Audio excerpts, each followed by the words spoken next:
Okay, today we're going to do a super simple, beginner-friendly, off-grid solar build. And we're going to use WattCycle's new smart mini 280 amp hour 12 volt lithium iron phosphate battery. We're going to use this Victron MPPT 130, and we're going to use this Alpha 1500 watt pure sine inverter. Let's get started.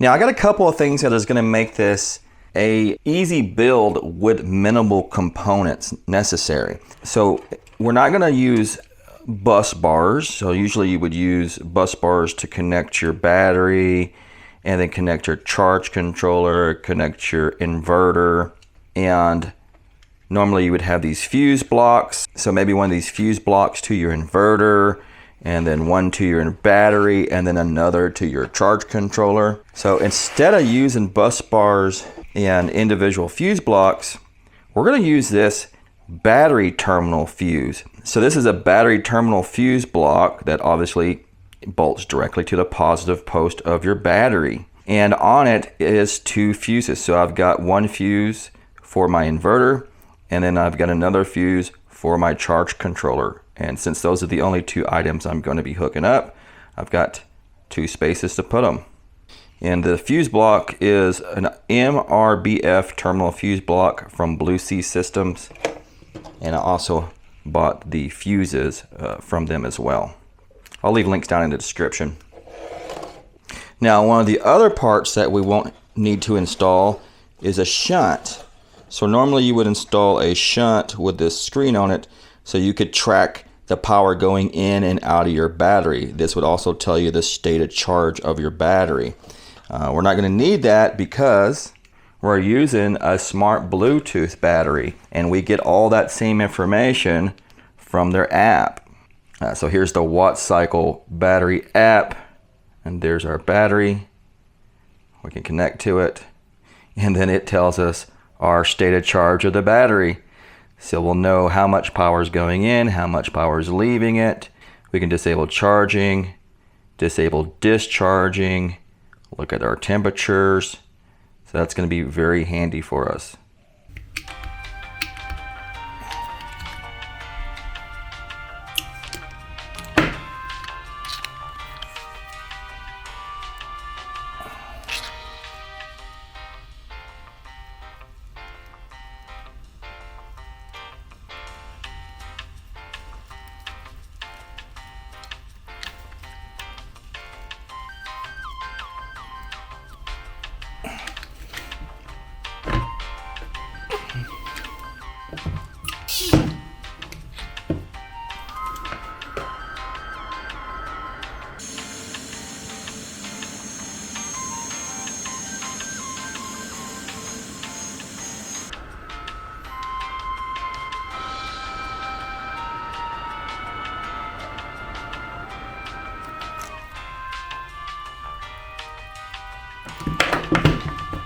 Okay, now this inverter comes with these kind of finger screw terminals on it. I'm actually going to replace that with an M8 nut. And then on the wire end, I've got these silicone little hoods right here that will cover that bare connection.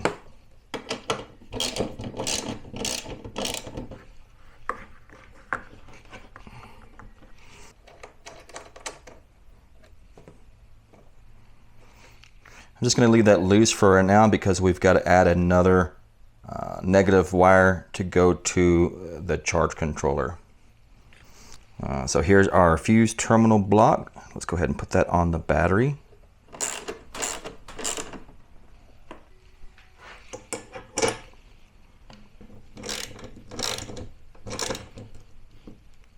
And we're going to hook our inverter up to this terminal, the one that's closer to the battery post, because it's going to draw more power and it's just better if it can be closer to the source. And before we connect the second wire for the inverter, we need to use a pre-charge resistor. Otherwise, it'll make a big spark. We're going to actually touch that to the battery terminal itself. Give it a few seconds. Maybe 10 seconds. And we should be able to connect now. No sparks. So perfect.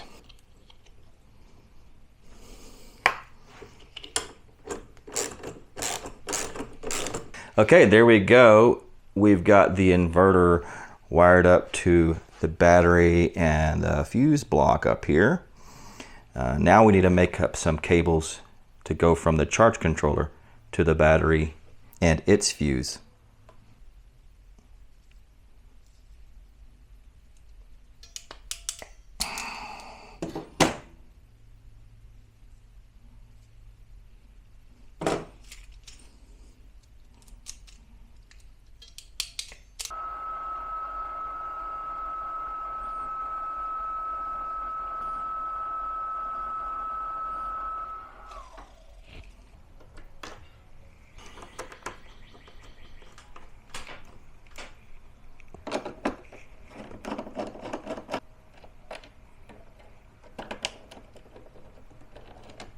So I changed the position of this fuse block. When it was over here, it was nice and kind of compact inside the perimeter of the battery, but it really got a little close to these terminals here, the negative and the positive on this. So I decided to go ahead and just move it out. It probably would have been okay, except for whenever you get wrenches in there, you're running the risk of contacting both terminals, which would then blow your fuse out and sparks would fly. So I went ahead and just moved it. Now, one thing I'm noticing is this smaller terminal on this 8-gauge wire I've got, it's not quite fully extending to the outside of this metal ring right here. I think what's going to happen is if I tighten it up, it's going to push down in there. So I think I'm going to go ahead and put a washer on first, like that. That way this thing will not push down inside the fuse when I torque it down. And then I think I found another flat washer to go on top. Let's see if that works. Yep.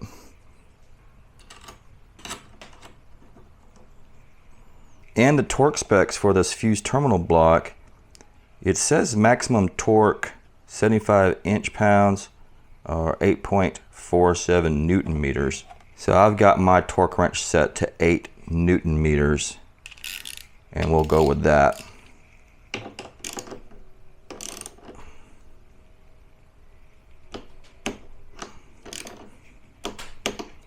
All right, so my OCD kicked in on that steel washer that's underneath this terminal. And steel is a horrible electrical conductor.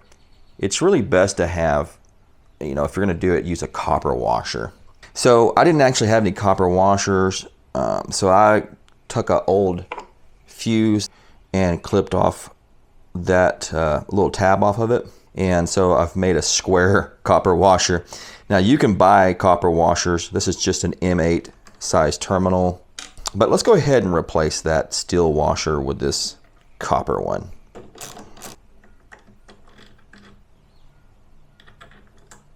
There we go.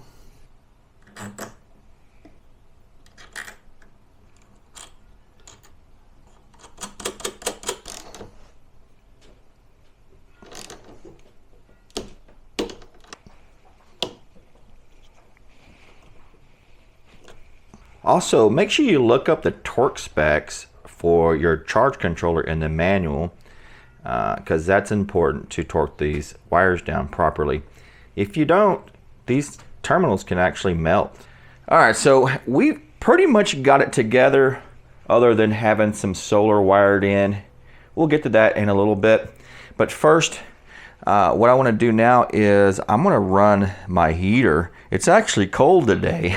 Kind of strange because we're in spring, but that's Texas for you. We can be extremely hot one week and really cold the next. So let's go ahead and run this load. We'll turn the inverter on, and we should be getting some heat coming out of this guy. And we are. And let's pull up the WattCycle battery app.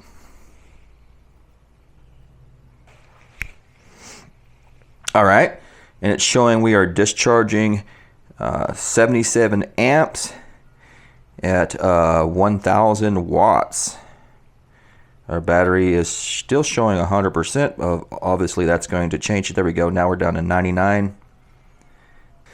And while this is running, we'll periodically want to check to make sure nothing's getting hot. Right? So we want to make sure our terminals are not getting too hot, our cables are not getting too hot. Anywhere where we have tightened down a terminal, the fuses, all those areas, we want to make sure that nothing's getting like overly hot or melting or anything like that. You always want to do that. You know, if you go ahead and just put all this together and call it good without testing it, you know, you might get a unpleasant surprise when something melts. So make sure you test it after you put it together. So I'm just going to let this continue to run, and I'll be back. Okay, so we have discharged down to 34%, still pulling almost 1,000 watts. And this thing's just been chugging away. Nothing's hot at all.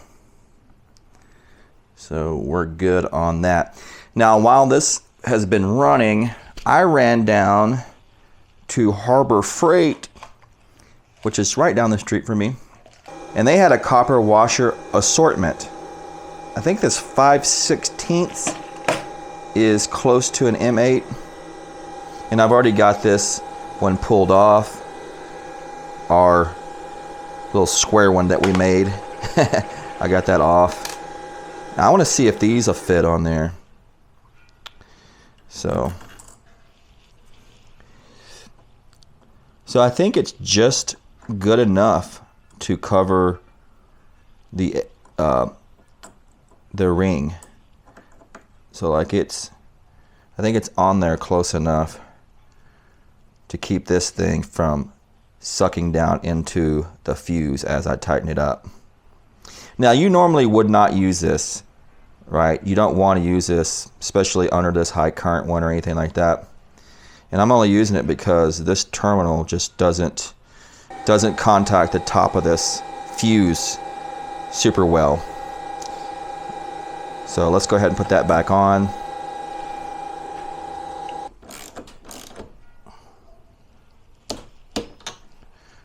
All right, there we go. I think that's good.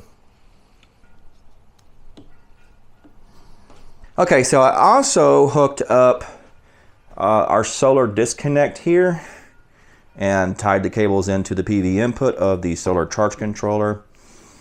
I've got some solar panels hooked up out there, and we are super overcast, so I don't really expect to be getting much power, but let's go ahead and turn this on.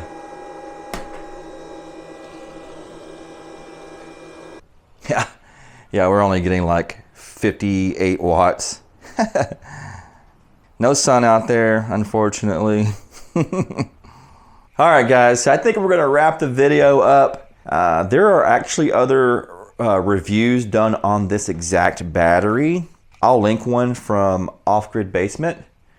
He did a great review on that, so make sure to watch it. Other than that, I think that's it. Thanks for watching.